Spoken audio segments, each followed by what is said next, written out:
කොහොමද යාළුවනේ ඔයාලට මං හොඳින් ඉන්නවා ඒ වගේම ඔයාලත් හොඳින් ඉන්නෝනේ කියලා මම ප්‍රාර්ථනා කරගන්නවා මෙයාලා දකින්නේ මගේ ඉරිදා දවසක් උදේම නැගිටලා මූණකට එහෙම හොදලා මුලින්ම ආවේ මගේ ස්කින් එකට යූස් කරන සීරම් එක යූස් කරන්න මං ස්කින් එකට උදේට ડોක්ටර් රෂල්ගේ වයිටමින් C සීරම් එක තමයි යූස් කරන්නේ ඒකත් එක්කම මේ පර්ෆියුම් එක යූස් කරනවා මේකට බ්‍රෑන්ඩ් එකක් එහෙම නැහැ මේක නම් අපේ අක්කගේ පුතා රටේ ඉඳලා ගෙනත් දීපු එකක් මේ වැඩ ටික ඔක්කොම ඉවර කරලා මම ආවා උදේට හදන තේ කෝප්පේ හදාගන්න පළවෙනි සැරේට තමයි මේ ෂැෂ ටික මම යූස් කරන්නේ මේකේ දාලා තිබුණු උණු වතුර විතරක් ඇති කියලා ඒ වුණාට මම නම් කිරි පිටි ටිකකුත් සීනි ටිකකුත් දාලා තමයි මේක හැදුවේ හොඳයි රහට තිබුණා හොඳ ෆ්ලේවර් එකක් තියෙනවා මේකේ අර එනසල් ෆ්ලේවර් එක නම් හොඳට එනවා ඒ වගේම සුවඳත් එක්කම ඒ කියන්නේ අලුත් එනසල් ඒ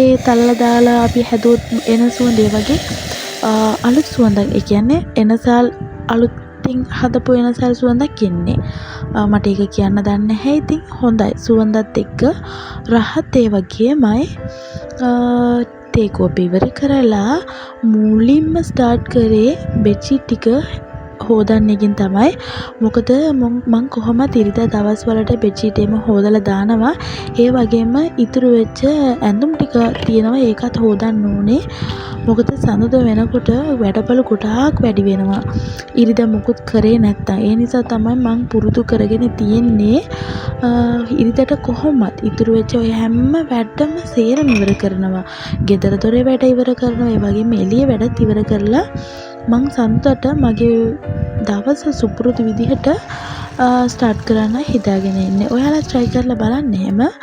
ඒකත් එක්කම උදේට පැස්තා ටිකක් තමයි හදාගත්තේ. නිකන් normally තමයි හදාගත්තේ.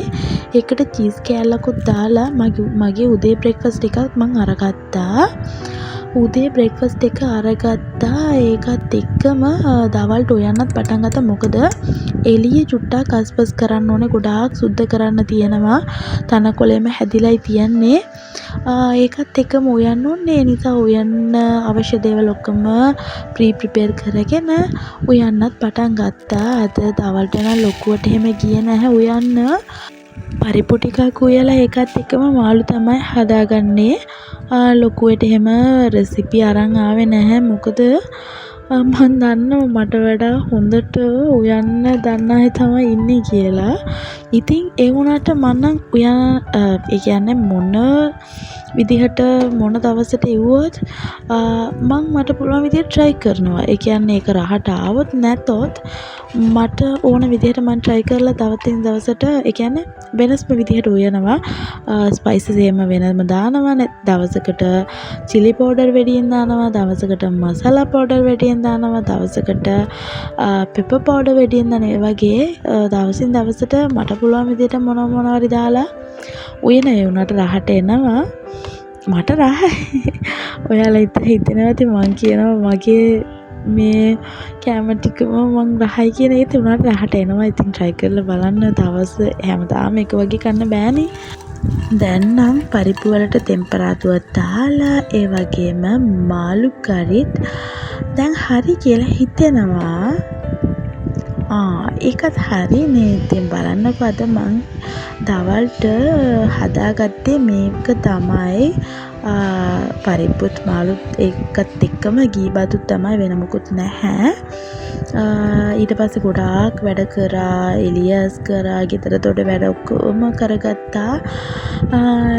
ඒ මදිවට හවස් වරුවේදී මට කෝල් එකකුත් ආවා පුළුවන් නම් බ්‍රවුනි දාලා දෙන්න කියලා ෂොප් එකට අලුතින් ඕපන් කරපු ෂොප් එකක් ඒගොල්ලන්ට මම ෆොයිල් කප් එකකින් දාන්නේ. ඒ වගේ ෆොයිල් කප් එකකින් කෑලි 10ක් දෙන්න කිව්වා බ්‍රවුනිස්. ඒක තමයි ඉතින් හදන ගම. ඒකත් හදලා දීලා ඒකත් එක්ක තමයි මගේ අනිත් වැඩ ටික සේරම කරගෙන ගියේ. අද නම් වැඩ කොටාක් මම වීඩියෝ කර වැඩ කරන්න ගියොත් ඉතින් වැඩ මොකුත් කරන්න වෙන්නේ නැහැ. ඒ නිසා තමයි ආස්පස් කරන වීඩියෝස් එහෙම මම දැම්මේ නැත්තේ. ඔයගොල්ලන්ට බ්‍රවුනි වීඩියෝස් එහෙම ඕනේ නම් මට කමෙන්ට් එකෙන් කියන්න. මම එතකොට ඩීටේල්ස් එක එහෙම දාලා මම ඔයගොල්ලන්ට බ්‍රවුනි හදන වීඩියෝ එක කියලා දෙන්නම්. කැලි 10ක් නේ එයා ඉල්ලුවේ. මම මගේ කප් එකටත් චුට්ටක් එහෙම බ්‍රවුනි බැටර් දාලා මටත් හදාගත්තා. මම ආසයි බ්‍රවුනි කන්න.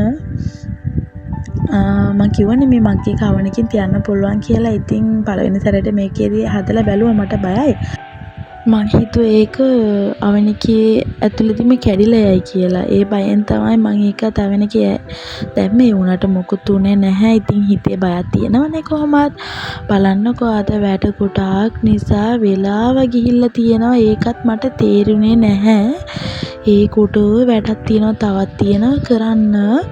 ඒකත් එක්කම මං වේලෙන් ඇඳුම් ටිකක් දාලා තිබුණා. ඒකත් එතනදිම නවලා තමයි ඇතුළට අරගෙන ගියේ. මං කොහොමත් මේකත් පුරුත් එකට තමයි තියාගෙන ඉන්නේ.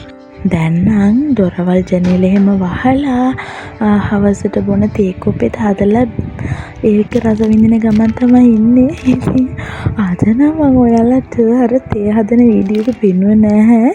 මොකද ඔයාලා මට බනිත දාන්නේ නැහැ. හැමදාම තේ හදනවා මෙයා. ඒක අපිට පෙන්නනවා කියලා. ඒක තමයි ඒක පෙන්නුවේ නැත්තේ.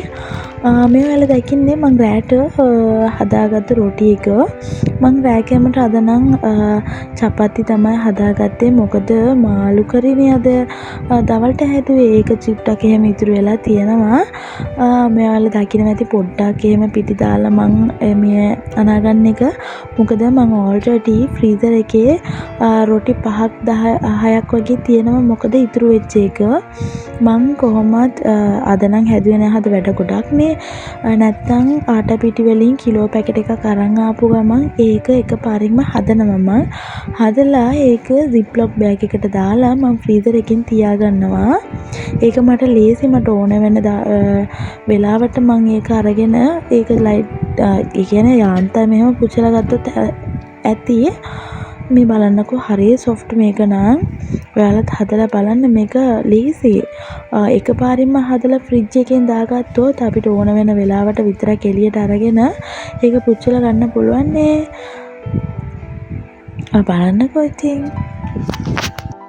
දැක්ක නේද මේ ඩෝ එකේ සොෆ්ට් එක කොච්චරනම් සොෆ්ට් නේ. මේක හරිය සොෆ්ට්. ඒ වගේම මේක ගොඩාක් එහෙම ලිපේ තියන්න හොඳ නැහැ. ඒ කියන්නේ මීඩියම් ෆ්ලේම් එකෙන් තමයි ඒක පුච්ච ගන්නත් ඕනේ. මම ඔයාලට අද නම් ස්ටෝර් කරන වීඩියෝ එක නම් අරගෙන නැහැ. මොකද ඒක වීඩියෝ ෂූට් කරා මම ziploc බෑග් එකට දාන්න එක. ඒක නම් ෂූට් වෙලා නැහැ. මොකද මම රොටිස් 4ක් 5ක් තමයි හදාගත්තේ. තව 6ක් විතර ඉතුරු වෙලා තිබුණා ෆ්‍රිජ් එකේදී. ඒකත් මං හදාගත්තා. මේ ටික තමයි අපේ රැකම. මං හිතනවා මේ වීඩියෝ එක ඔයාලා ආසාවෙන් බලන්න ඇති කියලා. ඊළඟ වීඩියෝ එකේදී හම්බ වෙනකන් ඔයාලත් පරිස්සමෙන් සතුටින් ඉන්න.